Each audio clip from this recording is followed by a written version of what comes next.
This is a cargo ship that traverses the treacherous waters off the Alaska border year-round. With winds whipping up waves over 30 feet high, each voyage presents a host of uncertainties for the crew. The ship spans 830 feet in length, and its deck can hold up to 600 trailer containers at once. Meet the North Star, a cargo ship constructed for $175 million, specifically designed to ferry daily supplies to Alaska's remote fishermen, from building materials and automobiles to fresh produce and toothpaste.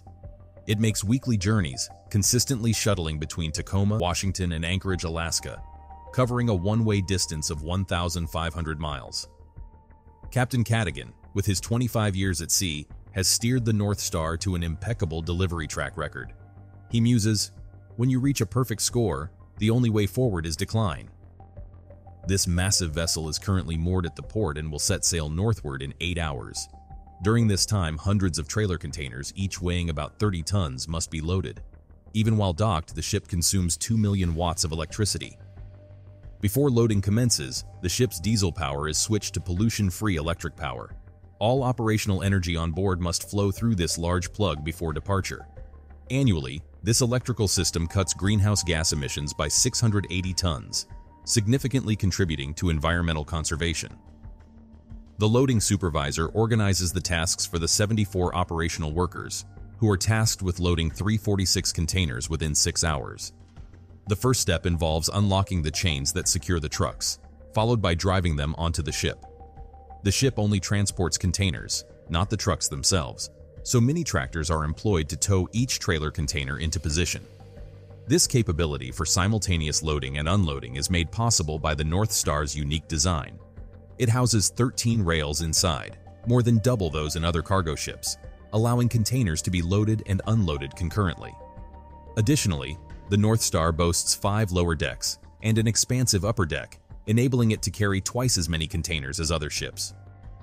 In the control tower, Administrator Johnson issues commands for container loading and unloading.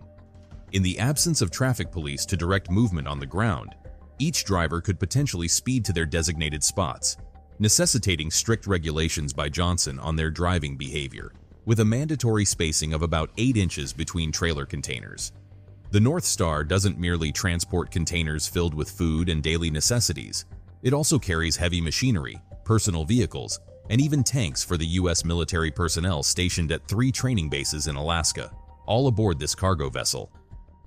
Once loading is complete, the treacherous journey to Alaska begins. Under the captain's order, the North Star retracts its rails, laden with over 300 trailer containers, as well as hundreds of cars and armored tanks, officially leaving the port. Next, it must navigate Tacoma's crowded shipping lanes and Seattle's Puget Sound. Reduced visibility due to nighttime fog complicates navigation, with First Mate Jack Madden, boasting 26 years of maritime experience, manually steering the North Star through the thick fog. Below deck on the 8th level, the chief engineer and his team must ensure all machinery operates flawlessly. When the ship reaches full throttle, all 4 engines must be fully engaged. Tasks like repairing fuel pumps must be completed at sea, since they are too time-consuming and labor-intensive to perform in port. Typically, servicing one engine takes a month, so most maintenance is carried out while at sea. The North Star's 4 diesel-electric engines generate 12 million watts of power, enabling the ship to sail at a speed of 24 knots. The ship's fuel is viscous, like syrup, and must be purified and heated to 270 degrees Fahrenheit to smoothly run the massive diesel engines. 7 hours later, they reach the open waters of the North Pacific. The crew must re-inspect the chains securing the containers as they prepare to face strong winds and towering waves. This region once recorded an 100-foot-high wave, equivalent to the height of a 10-story office building. Yet, the North Star is built tough. Its ingenious turtleback deck provides shelter during severe weather. Without this design, a single large wave could easily submerge the ship. 1.5 days into their Alaska voyage, with 36 hours left to reach Anchorage, the North Star now sails through what mariners call the Deadly Current Zone along the western Canadian coast. This area can experience storms with winds up to 100 knots, almost equaling hurricane strength. To withstand such harsh conditions, the North Star's hull is built to endure large waves and ice. Its bulkheads and inner walls are significantly more waterproof than those of standard cargo ships. Despite this robust design, they can opt to circumvent intense storms, although doing so incurs steep fuel costs. One trip consumes about 340,000 gallons of diesel, with fuel expenses reaching an estimated $500,000. With wind speeds now at 70 knots, deckhands struggle to stand upright.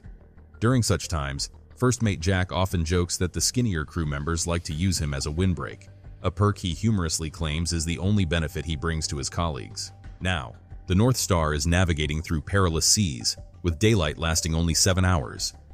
Next, they will traverse a narrow fjord to enter the anchorage port, navigating amidst large ice floes. Unlike an icebreaker, the North Star must rely on its reinforced hull plating to smash through the ice. This plating envelops 1/3 of the ship's body. A fuel leak at this time could lead to significant environmental pollution. Hence, the fuel tanks are placed 3 to 5 yards away from the hull to minimize damage from the ship's exterior. In the galley, the chef ingeniously crafts local delicacies to uplift the spirits of the crew during the monotonous ocean voyage. Despite the challenging conditions, delightful meals remain the greatest joy for everyone on board. Upon entering the port, another large vessel already occupies the berth. Due to the port's limited capacity, it cannot accommodate 2 large ships simultaneously. After waiting several hours, the North Star finally maneuvers into the port where the temperature has dropped to nearly -4 degrees Fahrenheit, and a thick layer of ice covers the water. Consequently, tugboats are called in to break the ice and tow the ship step by step to a safe berth. Immediately upon docking, trailers loaded with valuable goods are driven off the deck. Thanks to the North Star, residents in the remote and frigid regions of Alaska enjoy fresh strawberries, along with various other fresh fruits and vegetables.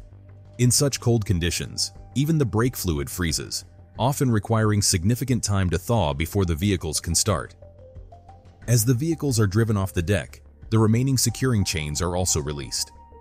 By noon, the workers finish unloading the containers and begin reloading the ship, which mainly carries empty containers, as the flow of goods is almost entirely one-directional to Alaska. Once all the goods are consumed, only empty containers remain. When it is time to depart, the thick ice layer has the ship firmly trapped in place, with no space to maneuver between the ice and the dock. Therefore, a tugboat is summoned to crush the ice, then slowly pushes the cargo ship away from the shore.